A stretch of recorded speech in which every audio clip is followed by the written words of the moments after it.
ముకుందమాలలో ఇంకొక శ్లోకం చూసుకుందాం. ముకుందమూర్ధ్నా ప్రణిపత్య యాచే భవంతమేకాంతమియంతమర్థం అవిస్మృతిస్త్వచ్చరణారవిందే భవే భవే మే అస్తు భవత్ప్రసాదాత్ అని ఈ శ్లోకంలో చెప్పాడు. ముకుంద మూర్ధ్నా ప్రణిపత్య యాచే, ముకుంద త్వాం అహం యాచే. ఓ ముకుందుడా, నిన్ను నేను వేడుకుంటున్నాను, యాచిస్తున్నాను. ఎలాగ యాచిస్తున్నాను? మూర్ధ్న ప్రణిపత్య, తల వంచి నమస్కారం చేసి. తల వంచి నమస్కారం అంటే పాద నమస్కారం చేసి, తల పాదాల వద్ద తాకేటట్టుగా పెట్టుకుని నేల మీద సాష్టాంగ నమస్కారం చేసి యాచిస్తున్నాడు. అంటే భగవంతుణ్ణి యాచించడము అనేటువంటిది చేస్తున్నప్పుడు ఎంత వినమ్రతతోటి, ఎంత వినయముతోటి, ఎంత భక్తిభావముతోటి నేను అనేటువంటిది ఏదీ లేకుండా చేయాలి అనేటువంటి దాన్ని ఇక్కడ సూచిస్తూ మూర్ధ్న ప్రణిపత్య అని చెప్పాడు. అంటే నా తలని నేల మీద తాకేటట్టుగా చేసి నేను యాచిస్తున్నాను. ఏమిటి యాచిస్తున్నాను? ఎవరిని యాచిస్తున్నాను అంటే భవంతం, నిన్ను యాచిస్తున్నానయ్యా అని చెప్పాడు. ఏకాంతమియంతమర్థం అని ఎలాగ యాచిస్తున్నాడు? తను అడుగుతున్నటువంటిది పక్కన ఇంకెవరూ లేనప్పుడు, ఒంటరిగా నువ్వు ఉన్నప్పుడు, నేను కూడా ఒంటరిగా ఉన్నప్పుడు నీతోటి రహస్యముగా ఏకాంతముగా, అంటే భక్తుడైనటువంటి వాడికి భగవంతుడికి మధ్యలో ఉండేటువంటి ఆ అనుబంధం అనేటువంటిది ఒక భార్యాభర్తలకు, ప్రేయసి ప్రియులకు ఉండేటువంటి దానిలాగా వాళ్ళిద్దరూ తప్ప ఇంకా లోకములో ఇంకెవరూ ఉండనటువంటి ఒక స్థితి ఉన్నప్పుడే ఆ భగవంతుని యొక్క సాక్షాత్కారం అనేటువంటిది సంపూర్ణముగా జరిగినది అని మనము చెప్పుకోవాలి. అంచేత నువ్వున్నావు, నేనున్నాము, మన ఇద్దరమే ఉన్నాము, ఇంకెవరూ లేరు.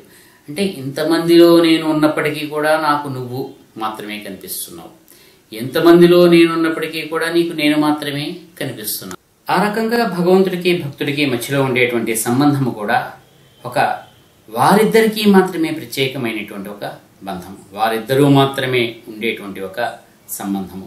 అంచేత ఆ రకముగా ఏకాంతముగా నువ్వు ఉన్నప్పుడు నీతో నేను ఒక చిన్నది విన్నవించుకుంటున్నానయ్యా, నిన్ను ఒక చిన్నది అడుగుతున్నానయ్యా.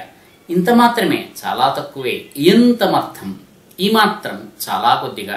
అంటే నా కోసం నువ్వు ఇవ్వవలసినటువంటిది చాలా పెద్దదేమీ కాదు, చాలా అతి చిన్నదైనటువంటి ఒక కోరికను నేను కోరుకుంటున్నాను, నువ్వు దయచేసి తీర్చు అని ముందు భగవంతుడికి తను ఒక వినతి పత్రాన్ని ఇచ్చుకున్నాడు. నేను ఒక చిన్న విషయాన్ని అడుగుతాను, దయచేసి నువ్వు దాన్ని నాకు సమకూర్చి పెట్టవయ్యా, నువ్వు దాన్ని నా కోరికను మన్నించవయ్యా అని అప్పుడు అడుగుతున్నాడు.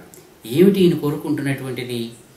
అవిస్మృతి త్వచ్చరణారవిందే, నీ పదపద్మములయందు నా మనస్సు ఎప్పుడూ కూడా నిలబడి ఉండడము, మరుపు లేకుండా ఉండడము, నీ పట్ల మరుపు లేకుండా ఉండడము అనేటువంటిది, నిన్ను మర్చిపోకుండా ఉండడము అనేటువంటిది.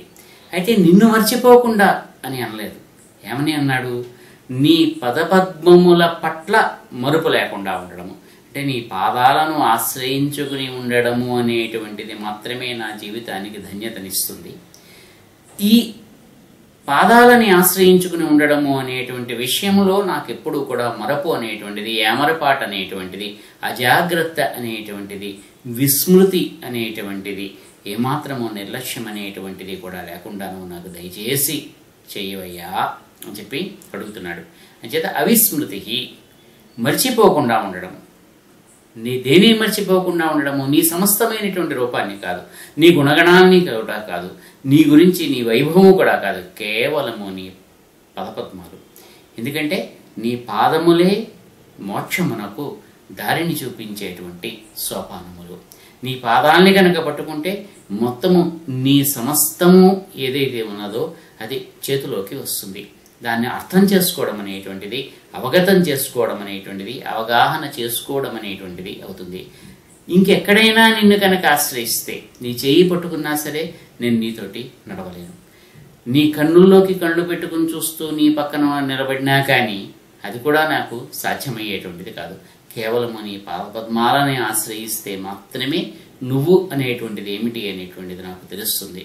కాబట్టి ఈ జ్ఞాపకం అనేటువంటిది, ఈ గుర్తు అనేటువంటిది, ఈ మరపులేనితనం అనేటువంటిది నాకు ఇయ్యి. ఎప్పటి వరకు ఇవ్వాలి?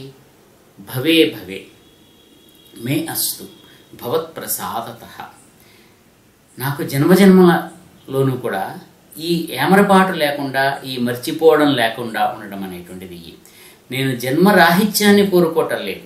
తర్వాత శ్లోకంలో కూడా ఆయన చెప్తాడు, నాకు జన్మలు లేకుండా చేయవయ్యా, నీలో కలిపేసుకోవయ్యా, నీ సాన్నిధ్యంలో నన్ను ఉంచుకోవయ్యా, వైకుంఠానికి తీసుకుపోవయ్యా, స్వర్గానికి తీసుకుపోవయ్యా, ఇటువంటివి ఏవీ నేను కోరుకోవటం లేదు. నువ్వు ఎన్ని జన్మలు నా చేత ఎత్తించినా సరే నేను స్వీకరిస్తాను. అన్ని జన్మలు కూడా నేను ఎత్తడానికి సిద్ధంగానే ఉన్నాను. ఎటువంటి జన్మలు నువ్వు ఎత్తించినా సరే నేను స్వీకరిస్తాను. అటువంటి జన్మల్ని కూడా నేను చాలా చక్కగా నేను అనుభవిస్తాను. ఎందుకు నాకు ఈ రకమైనటువంటి దరిద్రపు జన్మ ఇచ్చావు, లేకపోతే ఇంత గొప్పటి మహారాజు యొక్క జన్మనిచ్చావు, ఇటువంటివి ఏవీ కూడా నేను పట్టించుకోను. నన్ను దరిద్రుడిగా పుట్టించినా సరే, మహారాజుగా పుట్టించినా సరే, నన్ను కష్టాలలో నెట్టినా సరే, సుఖాలలో తేల్చినా సరే, అదంతా కూడా ఆ జన్మలలో నువ్వు నాకేమిటిస్తావు అనేటువంటి దాంతో నాకు సంబంధం లేదు. కానీ ఇన్ని జన్మలలోనూ కూడా, ఎన్ని జన్మలు నేను ఎత్తవలసి ఉంటే అన్ని జన్మలలోనూ కూడా నాకు కావాల్సినటువంటిది మాత్రం ఒకటే, నీ పట్ల ఏ రకముగాను కూడా ఏమరపాటు చెందకుండా, నీ పట్ల విస్మృతి అనేటువంటిది కలుగకుండా ఉండేటువంటి ఒక స్థితిని నాకు ఇదొక్కటే నేను కోరుకుంటున్నాను అని చెప్పన్నాడు. అంటే ఒక భక్తుడు ఏ రకమైనటువంటి విన్నపాన్ని చేసుకోవాలో భగవంతుడి దగ్గర, ఏ రకంగా చేసుకోవాలో ఈ రెండింటిని కూడా చెప్పాడు.